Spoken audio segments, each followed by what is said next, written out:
لما جاء السيد علي بن الهيتي، علي بن الهيتي يعني أحد من العارفين بالله، سيدي علي هذا كان ملازما للشيخ سيدي عبد القادر قدس الله سره، كان من أكابر الأولياء.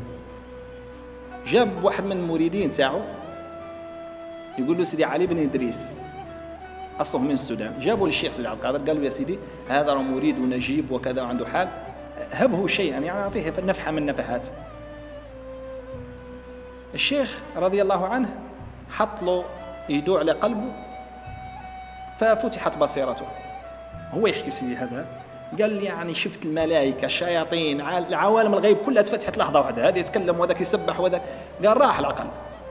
يعني جذابة هذه يقولوا لها، فتح إلى هجمة مرة واحدة ينجذب صاحبها، يعود نقول هنا موش عاقل، راح العقل.